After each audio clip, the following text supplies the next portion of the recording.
Kari ayam memang menjadi kegemaran ramai. Lebih-lebih lagi, kari ayam kampung. Kari ayam kampung tanpa santan. Sangat sedap, pekat, manis rasa dia, rasa asli daripada ayam kampung. Kita tambah lagi dengan kentang, tomato dan rempah ratus yang terpilih. Memang menjilat jarilah ya. Untuk resipinya, jom kita mulakan. Mula-mula kita perlukan setengah cawan minyak. Masukkan 2 biji bawang besar yang telah dihiris, 3 cm halia dan 9 ulas bawang putih yang kita dah tumbuk-tumbuk macam ni ya. Kemudian kita tumis bahan-bahan tu sampai agak kekuningan macam ni. Bila dah kuning ni penting ya. Bila dah kuning macam tu, barulah kita masukkan ayam kampung. Ayam kampung ni seekor. Tak adalah besar sangat, 1 kilogram lebih.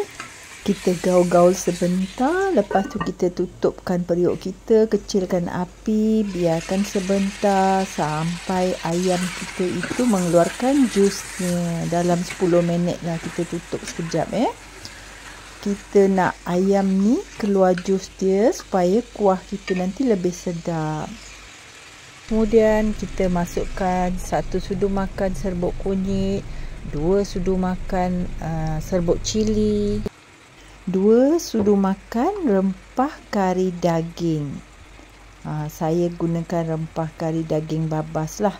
Tapi kalau nak gunakan lain pun tak ada masalah.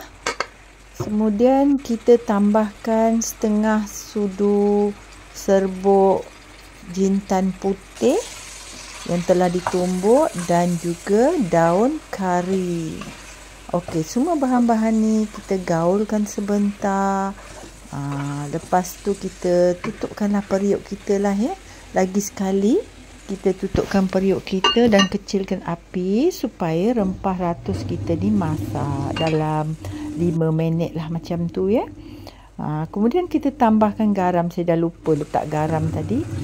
Saya tambahkan garam supaya rempah kita ni lebih cepat masak dan ayam tu mengeluarkan jusnya lebih cepat ya. Kita tutupkanlah ya sebentar. Nampak tu dia dah mula keluar jusnya. Saya tak tambah air lagi ya. Dengan cara macam ni, rempah ratus kita akan lebih sempurna masak dia dalam jus ayam itu sendiri. Ini jadikan kari ayam kita akan lebih rasa sedap, manis rasa dia. Okey, sekarang bolehlah kita tambahkan air secukupnya untuk nak lembutkan ayam kita ni, daging ayam kita ni. Ni ayam kampung kan. Jadi dia lihat sikit. Kaki dia pun saya letak sebab rasa dia banyak dalam kaki dia tu pun ya. Kemudian bolehlah kita tutupkan periuk kita. Biarkanlah dia masak dalam 20 minit. Dah siap. Sekarang kita tengok macam mana keadaan ayam, kari ayam kita. Nampak dah lembut daging dia. Bergantunglah ya. Kadang kalau ayam tu dah berumur sikit, lihat tu kena masak lagi lama. Ayam kampung ni susah nak cakap kan. Kalau ayam tu muda, cepatlah masak. Jadi bolehlah kita ceklah sendiri. Kemudian tambahkan dengan kentang yang kita dah potong-potong. Saya letak 2 biji kentang. Lepas ni kita nak kentang ni pula lembut. Masukkan, gaulkan sekejap. Kemudian kita tutupkan sekali lagi periuk kita. Kita nak pastikan kentang juga lembut.